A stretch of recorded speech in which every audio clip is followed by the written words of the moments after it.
+2 higher secondary എക്സാമിന് electrostatics എന്ന് പറയുന്ന ടോപ്പിക്കിൽ കണ്ടിന്യൂസ് ആയിട്ട് ചോദിച്ചു വരുന്ന ഒരു സെക്ഷനാണ് പൊട്ടൻഷ്യൽ. ഈ പൊട്ടൻഷ്യലിനെ നമുക്ക് 3 ഭാഗമായിട്ട് ഡിവൈഡ് ചെയ്യാം. ഫസ്റ്റ്, പോയിന്റ് ചാർജിന്റെ പ്രോപ്പർട്ടി, അത് ബേസിക് ഡെഫിനിഷൻ ആണ്. പിന്നെ നമുക്കുള്ളത് പൊട്ടൻഷ്യൽ എനർജി, അത് നമ്മൾ ഓൾറെഡി ഡിസ്കസ് ചെയ്താണ്. ഡൈപോളിന്റെ പൊട്ടൻഷ്യൽ എനർജി, പിന്നെ എക്സ്റ്റേണൽ ഇലക്ട്രിക് ഫീൽഡ്.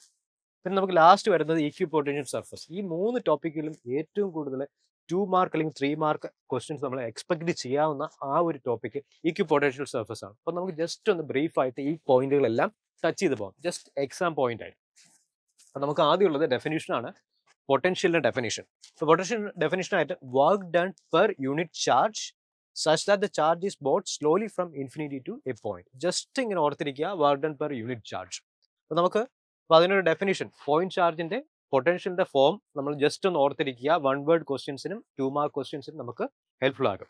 അപ്പോൾ നമുക്കുള്ളത് കെ ക്യൂ ബൈ ആർ, അതായത് ഒരു ക്യൂ ചാർജ് ഉണ്ട്, അതിലൊരു സ്മോൾ ക്യൂ ചാർജ് നമ്മൾ പ്ലേസ് ചെയ്യുകയാണെങ്കിൽ അതിന് എക്സ്പീരിയൻസ് ചെയ്യുന്ന ഈ ഒരു പോയിന്റിൽ ആർ എന്ന് പറയുന്ന ഡിസ്റ്റൻസിലുള്ള പൊട്ടൻഷ്യൽ എന്ന് പറയുമ്പോൾ k source charge q divided by distance r. അപ്പോൾ ഇനി നമുക്ക് പൊട്ടൻഷ്യലിന്റെ ഡെഫിനിഷൻ അറിയാമെങ്കിൽ അത് യൂസ് ചെയ്ത് നമുക്ക് പൊട്ടൻഷ്യൽ എനർജിയും ഡിഫൈൻ ചെയ്യാം. പൊട്ടൻഷ്യൽ എനർജി അഥവാ work done is defined as q. ഏത് ചാർജ് ആണോ നമ്മൾ ഒരു ഫീൽഡിൽ വെക്കുന്നത് ആ ചാർജിന്റെ മാഗ്നിറ്റ്യൂഡ് മൾട്ടിപ്ലൈഡ് ബൈ പൊട്ടൻഷ്യൽ. ഇങ്ങനെയാണ് നമ്മൾ പൊട്ടൻഷ്യൽ എനർജി അല്ലെങ്കിൽ വർക്ക് ഡൺ കാൽക്കുലേറ്റ് ചെയ്യുക. പൊട്ടൻഷ്യൽ എനർജി കാൽക്കുലേറ്റ് ചെയ്യണമെങ്കിൽ നമുക്ക് പൊട്ടൻഷ്യൽ അറിഞ്ഞിരിക്കണം, പൊട്ടൻഷ്യലിന്റെ എനർജി. ഓക്കെ, അപ്പോൾ പൊട്ടൻഷ്യൽ ഉണ്ട്, അതിനെ നമ്മൾ ക്യൂ ചാർജ് വെച്ച് മൾട്ടിപ്ലൈ ചെയ്യുമ്പോഴേക്കും നമുക്ക് പൊട്ടൻഷ്യൽ എനർജി അഥവാ വർക്ക് ഡൺ കിട്ടുന്നു. നമുക്കിനി 2 കൺഫ്യൂസിങ് ആയിട്ടുള്ള പാരാമീറ്റേഴ്സ് ആണ്. ഇത് നമുക്ക് എക്സാമിന് ചോദിക്കുമ്പോഴേക്കും നമ്മൾ ഹറിബറി ആയിട്ട് എഴുതുമ്പോഴേക്കും നമുക്ക് മിസ് ഔട്ട് ആവും. അപ്പോൾ ഫസ്റ്റ് നമുക്കുള്ളത് work done per unit charge നമ്മൾ ഓൾറെഡി ഡിഫൈൻ ചെയ്തിട്ടുണ്ട്. ഇതെന്ന് പറഞ്ഞു കഴിഞ്ഞാൽ പൊട്ടൻഷ്യലിന്റെ ഡെഫിനിഷൻ, ഇലക്ട്രോസ്റ്റാറ്റിക് പൊട്ടൻഷ്യൽ. പിന്നെ force per unit charge, force per unit charge എന്ന് പറയുമ്പോഴേക്കും that is the electric field intensity. Okay, 2 മാറിപ്പോകരുത്, ഒരു വെക്ടർ ക്വാണ്ടിറ്റിയും ഒന്ന് സ്കെലാർ ക്വാണ്ടിറ്റിയും. ഇനി നമുക്ക് നോക്കേണ്ടത് ഒരു സ്പിയർ എടുക്കുകയാണ്. സ്പിയറിലെ പൊട്ടൻഷ്യലിനെ കുറിച്ച് നമ്മൾ പഠിക്കുകയാണ്. സ്പിയറിന്റെ പൊട്ടൻഷ്യൽ പറയുമ്പോൾ ഒരു ചാർജ് സ്പിയർ എടുക്കുകയാണ്. അപ്പോൾ അതിന്റെ ഇൻസൈഡും ഔട്ട് സൈഡും എന്തൊക്കെയാണ് പൊട്ടൻഷ്യലിന്റെ ഫോം എന്നാണ് നമ്മൾ ജസ്റ്റ് ബ്രീഫ് ആയിട്ട് നോക്കുന്നത്. നമുക്ക് ആദ്യം നോക്കേണ്ട പ്രോപ്പർട്ടി എന്ന് പറയുമ്പോൾ പൊട്ടൻഷ്യൽ ഇൻസൈഡ്. നമുക്കറിയാം ഒരു ചാർജ് സ്പിയർ കണ്ടക്ടിങ് ആണെങ്കിൽ ഇലക്ട്രിക് ഫീൽഡ് 0 ആയിരിക്കണം. ഇലക്ട്രിക് ഫീൽഡ് 0 ആവണമെങ്കിൽ വോൾട്ടേജ് അല്ലെങ്കിൽ പൊട്ടൻഷ്യൽ എപ്പോഴും കോൺസ്റ്റന്റ് ആയിരിക്കണം. അപ്പോൾ ത്രൂ ഔട്ട് ദി ഇന്റീരിയർ നമുക്ക് കെ ക്യൂ ബൈ ആർ എന്ന് പറയുന്ന ഒരു കോൺസ്റ്റന്റ് വാല്യൂ ആണ്.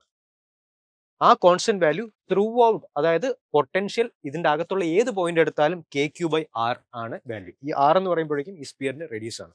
ദാറ്റ്സ് ഓൾസോ ഈക്വൽ ടു, അതുകൊണ്ട് V constant throughout region V constant ആയത് ഇതൊരു ഇക്യു പൊട്ടൻഷ്യൽ റീജിയൻ ആണെന്ന് പറയും. ഇക്യു പൊട്ടൻഷ്യൽ സർഫസ് അല്ല, ഇക്യു പൊട്ടൻഷ്യൽ റീജിയൻ. ഈ എൻറ്റയർ വോളിയത്തിൽ പൊട്ടൻഷ്യൽ ഒരു വാല്യൂ ഉള്ളൂ, that is k Q by r. അത് മാത്രമല്ല ഈ വാല്യൂ തന്നെയാണ് സർഫസിലുള്ള പൊട്ടൻഷ്യൽ. അപ്പോൾ നമുക്ക് സർഫസിൽ ഒരു ഇക്വി പൊട്ടൻഷ്യൽ സർഫസ് ആയിട്ടും ഉള്ളിൽ ഒരു ഇക്വി പൊട്ടൻഷ്യൽ റീജിയൻ ആയിട്ടാണ് നമുക്ക് സ്പിയർ ഉള്ളത്. പിന്നെ നമുക്ക് പറയേണ്ട വേറൊരു കാര്യം, ഔട്ട് സൈഡ് സർഫസിന് വെളിയിൽ it is just k Q by r. R എന്ന് പറയുമ്പോൾ radial distance from the centre. അപ്പോൾ നമുക്ക് ഔട്ട് സൈഡ് ഒരു പോയിന്റ് ചാർജ് ആയിട്ട് ബിഹേവ് ചെയ്യും, ഇൻസൈഡ് ഒരേ ഒരു പൊട്ടൻഷ്യൽ വാല്യൂ ഉള്ളൂ. അപ്പോൾ ഇതാണ് സ്പിയറിന്റെ പൊട്ടൻഷ്യലിന്റെ ഒരു പ്രോപ്പർട്ടി. അപ്പോൾ ഇത് 2 മാർക്കോ 1 മാർക്ക് ക്വസ്റ്റ്യന് ഈ ഒരു പ്രോപ്പർട്ടി യൂസ്ഫുൾ ആകും. ഇനി നമുക്കുള്ളത് ഇക്വി പൊട്ടൻഷ്യൽ സർഫസിന്റെ പ്രോപ്പർട്ടീസ് ആണ്. അപ്പോൾ നമുക്ക് basic definition, equipotential equal potential constant potential സർഫസിനെ നമ്മൾ പറയുന്നതാണ് ഇക്വി പൊട്ടൻഷ്യൽ സർഫസ്. അപ്പോൾ ഫസ്റ്റ് ഡെഫിനേഷൻ. പിന്നെ അടുത്ത് നമുക്ക് ഇക്വി പൊട്ടൻഷ്യൽ സർഫസിന്റെ പ്രോപ്പർട്ടീസ് നോക്കാം. First property, electric field is always normal to the equipotential surface. ഒരു ഇക്വി പൊട്ടൻഷ്യൽ സർഫസ് നമ്മൾ കൺസിഡർ ചെയ്യുകയാണെങ്കിൽ അതിനെപ്പോഴും പെർപെൻഡിക്കുലർ ആയിരിക്കും electric field.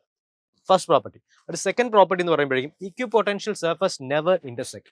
2 equipotential surface എടുക്കുകയാണെങ്കിൽ അത് ഒരിക്കലും ഇന്റർസെക്ട് ചെയ്യില്ല, എപ്പോഴും ഒരു സ്പേസ് കാണും 2 ഇക്വി പൊട്ടൻഷ്യൽ സർഫസുകൾ തമ്മിൽ. ഇനിയുള്ളത് electrostatic work done. Okay, electrostatic work done in moving charges in an equipotential surface is always 0. അതായത് ഒരു ഇക്വി പൊട്ടൻഷ്യൽ സർഫസ് നമ്മൾ കൺസിഡർ ചെയ്യണം, ആ സർഫസിൽ നമ്മൾ ഒരു ചാർജിനെ ഒരു പോയിന്റിൽ നിന്ന് വേറൊരു പോയിന്റിലോട്ട് കൊണ്ടുപോകാൻ 0 വർക്ക് ചെയ്യും. ഇത് മൂന്നാമത്തെ പ്രോപ്പർട്ടി. അപ്പം 3 പ്രോപ്പർട്ടീസ് നമുക്ക് അറിയാമെങ്കിൽ ഇക്വി പൊട്ടൻഷ്യൽ സർഫസിനെ ബേസ് ചെയ്തുള്ള ഏത് ക്വസ്റ്റ്യനും നമുക്ക് അറ്റംപ്റ്റ് ചെയ്യാൻ കഴിയും. അതുകൊണ്ട് മറക്കാതെ പഠിച്ചിരിക്കുക ഈ 3 പ്രോപ്പർട്ടീസ്. പിന്നെ നമുക്ക് വർക്ക് ഡൺ എന്തുകൊണ്ടാണ് 0 എന്ന് നോക്കാം. ക്യൂ ടൈംസ് നമുക്കറിയാം potential difference. Potential difference equipotential സർഫസിൽ ഒരേ ഒരു പൊട്ടൻഷ്യൽ വാല്യൂ ഉള്ളൂ, അതുകൊണ്ട് ഡെൽറ്റ വി 0 ആയി. അപ്പൊ നമുക്ക് വർക്ക് ഡൺ അതുകൊണ്ടാണ് 0 ആയത്. ഇനി നമുക്ക് examples of equipotential surface, അതും ചോദിക്കാൻ സാധ്യതയുള്ളൂ. ഒരു എക്സാമ്പിൾ എങ്കിലും നമ്മൾ അറിഞ്ഞിരിക്കുക. For spherical point charge, for sphere and point charges. അപ്പോൾ നമുക്കൊരു പോയിന്റ് ചാർജ് ഞാൻ കൺസിഡർ ചെയ്യണം, പോസിറ്റീവ് ചാർജ്. ആ ചാർജിന് ചുറ്റും ഇലക്ട്രിക് ഫീൽഡ് റേഡിയലി ഔട്ട് ആണ്, നമുക്കറിയാം. അപ്പോൾ നമുക്ക് ഇതിലെ ഇക്വിപൊട്ടൻഷ്യൽ സർഫസ് ഏതാണെന്ന് ചോദിക്കാം. ഇക്വിപൊട്ടൻഷ്യൽ സർഫസ് നമുക്കറിയാം always perpendicular to electric field, അല്ലെങ്കിൽ electric field always perpendicular to equipotential surface. അപ്പോൾ നമുക്ക് ഈ ഒരു സ്പിയറിന് ചുറ്റും വേറൊരു സ്പിയർ കൺസിഡർ ചെയ്താൽ, ഒരു ഇമാജിനറി സ്പിയർ കൺസിഡർ ചെയ്താൽ അതൊരു ഇക്വിപൊട്ടൻഷ്യൽ സർഫസ് ആയി. അതുകൊണ്ട് സ്പെറിക്കൽ ചാർജ് ഡിസ്ട്രിബ്യൂഷന് ഇക്വിപൊട്ടൻഷ്യൽ സർഫസ് ഏതെന്ന് ചോദിച്ചു കഴിഞ്ഞാൽ സ്പിയർ തന്നെയാണ്. അപ്പോൾ നമുക്ക് അടുത്ത ഒരു പ്രോപ്പർട്ടി ഉപയോഗിക്കാം, അതായത് work done in displeasing A charge through the equipotential surface is zero. അതായത് ഒരു ചാർജ് ഞാൻ ഈ ഒരു പോയിന്റിൽ വെക്കുകയാണ്, ഇക്വിപൊട്ടൻഷ്യൽ സർഫസിൽ ഒരു പോയിന്റിൽ വെച്ചു. ആ പോയിന്റിൽ നിന്ന് ഞാൻ വേറൊരു പോയിന്റിലോട്ട് ആ ചാർജിനെ കൊണ്ടുപോയി എന്ന് വിചാരിക്കാം. അങ്ങനത്തെ സിറ്റുവേഷനിൽ ഞാൻ എത്ര വർക്ക് ചെയ്തു എന്ന് ചോദിക്കാം. അങ്ങനത്തെ അപ്പം നമുക്കറിയാം ഇക്വിപൊട്ടൻഷ്യൽ സർഫസിൽ സീറോ വർക്കാണ്. ഇക്വിപൊട്ടൻഷ്യൽ സർഫസിൽ നമ്മൾ എവിടെ പോയാലും സീറോ വർക്കാണ്. അപ്പോൾ നമുക്ക് work done equal to zero without calculation. Just by looking at the property of equipotential surface, we can guess that the work done is zero. ഇനി അടുത്ത് നമുക്ക് uniform electric field. Uniform electric field വരുമ്പോഴേക്കും parallel lines ആണ്, equidistant ആണ്. അപ്പോൾ ഈ ലൈൻസിന് equipotential surface എങ്ങനെയായിരിക്കും? ഈ നമുക്കറിയാം equipotential surface is always perpendicular to the electric field. അപ്പോൾ ആ ഒരു പ്രോപ്പർട്ടി വെച്ച് നമുക്ക് കുറെ പാരലൽ ആയിട്ടുള്ള ഫ്ലാറ്റ് പ്ലെയിൻസ് കൺസിഡർ ചെയ്യാം, അല്ലേ? ഇക്വിപൊട്ടൻഷ്യൽ സർഫസ് ഫ്ലാറ്റ് പ്ലെയിൻസ് ആണ്. ഈ ഫ്ലാറ്റ് പ്ലെയിൻസ് പാരലൽ ഇലക്ട്രിക് ഫീൽഡിന് പെർപെൻഡിക്കുലർ ആയിരിക്കണം, തമ്മിൽ പാരലൽ ആയിരിക്കണം, നെവർ ഇന്റർസെക്ട് ചെയ്യാനും പാടില്ല. ഓക്കെ, ഇന്റർസെക്ട് ചെയ്യാനും പാടില്ല. അതായത് ഈ ഒരു പോയിന്റ് ഇതിൽ നമുക്ക് ആ വർക്ക് ഡൺ പ്രോപ്പർട്ടി യൂസ് ചെയ്യാം. ഈ ഒരു സർഫസിൽ ഞാൻ എവിടെ ചാർജിനെ എടുത്ത് വെച്ചാലും ഞാൻ ഒരു വർക്കും ചെയ്യുന്നില്ല. നേരെ മറിച്ച് ഈ ഒരു ചാർജിനെ ഈ ഒരു സർഫസിൽ നിന്ന് വേറൊരു ഇക്വിപൊട്ടൻഷ്യൽ സർഫസിലോട്ട് കൊണ്ടുപോയി കഴിഞ്ഞാൽ ഐ മസ്റ്റ് ഡു വർക്ക്. അപ്പോൾ അതാണ് ഇതിന്റെ പ്രോപ്പർട്ടി. ഇനി അടുത്ത സ്പെറിക്കൽ ഷെല്ല് നോക്കാം. ഓൾറെഡി നമ്മൾ സ്പെറിക്കൽ കണ്ടക്ടറിൽ ഡിസ്കസ് ചെയ്തതാണ്. സ്പെറിക്കൽ ഷെല്ല് വരുമ്പോഴേക്കും മെറ്റീരിയലിന്റെ അകത്ത് ഒരു കോൺസ്റ്റന്റ് പൊട്ടൻഷ്യൽ ആയിരിക്കും. അതുകൊണ്ട് ഇതൊരു ഇക്വിപൊട്ടൻഷ്യൽ റീജിയൻ ആയിരിക്കും. ഈ ഇക്വിപൊട്ടൻഷ്യൽ റീജിയനിൽ ഈ പോയിന്റ് ആയാലും ഏത് പോയിന്റ് ആയാലും സെയിം വാല്യൂ ഓഫ് പൊട്ടൻഷ്യൽ ആണ്. അതുകൊണ്ട് ചാർജിനെ ഈ പോയിന്റിൽ നിന്ന് വേറൊരു പോയിന്റിലോട്ട് എടുത്തുകൊണ്ട് വെക്കാൻ I must do no work. Okay, work done is zero. പിന്നെ last electric dipole.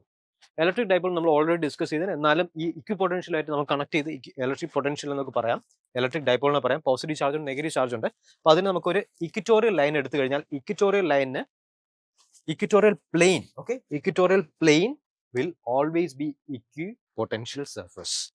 Okay, equatorial plane എന്ന് പറയുന്നത് ഇക്വിപൊട്ടൻഷ്യൽ സർഫസ് ആണ്. അപ്പോൾ ഇതാണ് നമ്മുടെ എക്സാമ്പിൾസ് ഓഫ് ഇക്വിപൊട്ടൻഷ്യൽ സർഫസ്. അപ്പോൾ ഇതിൽ ഏതെങ്കിലും രണ്ടെണ്ണം അറിഞ്ഞിരുന്നാൽ തന്നെ മോർ ദാൻ എനഫ് ആണ്. അപ്പോൾ നമുക്ക് ജസ്റ്റ് ലാസ്റ്റ് ഒരു ടോപ്പിക് ഇലക്ട്രോസ്റ്റാറ്റിക് വർക്ക് അതും കൂടെ ഡിസ്കസ് ചെയ്യാം നമുക്ക്. അപ്പോൾ നമുക്ക് വർക്കിന്റെ ഫോർമുല എന്താണ്? Work done equals charge times potential difference. അപ്പോൾ പൊട്ടൻഷ്യൽ ഡിഫറൻസ് ഒരു പ്രോപ്പർട്ടി എന്ന് പറഞ്ഞാൽ work done by conservative force for any close path is zero. അപ്പോൾ നമുക്കറിയാം ഇക്വിപൊട്ടൻഷ്യൽ സർഫസിൽ ഒരു പോയിന്റ് നിന്ന് ഏതൊരു പോയിന്റിലോട്ട് പോയാലും വർക്ക് ഡൺ. അതുപോലെ നമ്മളൊരു കൺസർവേറ്റീവ് ഫോഴ്സ്, അതായത് ഇലക്ട്രോസ്റ്റാറ്റിക് ഫോഴ്സ് കൺസിഡർ ചെയ്യുകയാണെങ്കിൽ അതൊരു ക്ലോസ്ഡ് പാത്ത്, ഏത് ക്ലോസ്ഡ് പാത്ത് എടുത്താലും അത് പെർഫോം ചെയ്യുന്ന വർക്ക് സീറോയാണ്. ഫോർ എക്സാമ്പിൾ, ഇപ്പോൾ എനിക്കൊരു ചാർജ് ഉണ്ട്, ഓക്കെ, ലെറ്റ്സ് സേ ഒരു പോസിറ്റീവ് ചാർജ്. ആ പോസിറ്റീവ് ചാർജിന്റെ വിസിനിറ്റിയിൽ വേറൊരു നെഗറ്റീവ് ചാർജ് വെക്കുന്നു. എന്നിട്ട് ആ നെഗറ്റീവ് ചാർജിനെ ഞാൻ ഒരു റാൻഡം പാത്തിൽ മൂവ് ചെയ്യുകയാണ്. അപ്പോൾ definitely I must do some electrostatic work. But since the electrostatic force അത് കൺസർവേറ്റീവ് ആയതുകൊണ്ട് ഈ പാത്തിൽ ഞാൻ ചെയ്ത work is always zero, is guaranteed to be zero. അപ്പോൾ ഇതാണ് നമ്മൾ ഇലക്ട്രോസ്റ്റാറ്റിക് വർക്കിനെ ബേസ് ചെയ്ത് അറിഞ്ഞിരിക്കേണ്ട ഒരു പ്രോപ്പർട്ടി. ഇനി നമുക്ക് പ്രോബ്ലങ്ങളൊന്ന് ഡിസ്കസ് ചെയ്യാം.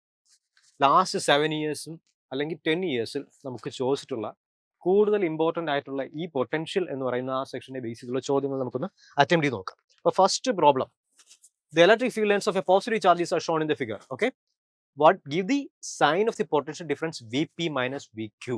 അപ്പോൾ നമുക്ക് രണ്ട് പോയിന്റുകൾ തന്നിട്ടുണ്ട്, പി എന്ന് പറയുന്ന പോയിന്റും ക്യൂ എന്ന് പറയുന്ന പോയിന്റും. ക്യൂ എന്ന് പറഞ്ഞു കഴിഞ്ഞാൽ P closer to the charge and Q farther from the charge ആണ്. അപ്പം നമുക്കറിയാം നമ്മൾ ചോദിച്ചിരിക്കുന്നത് V P minus V Q, ഇതിന്റെ സൈൻ ആണ് ചോദിച്ചിരിക്കുന്നത്. അപ്പൊ ഇതിൽ ഏതായിരിക്കും വലുത്? നമുക്കറിയാം പൊട്ടൻഷ്യലിന്റെ ഫോർമുല എന്ന് പറയുമ്പോൾ കെ ക്യൂ ബൈ ആർ ആണ്.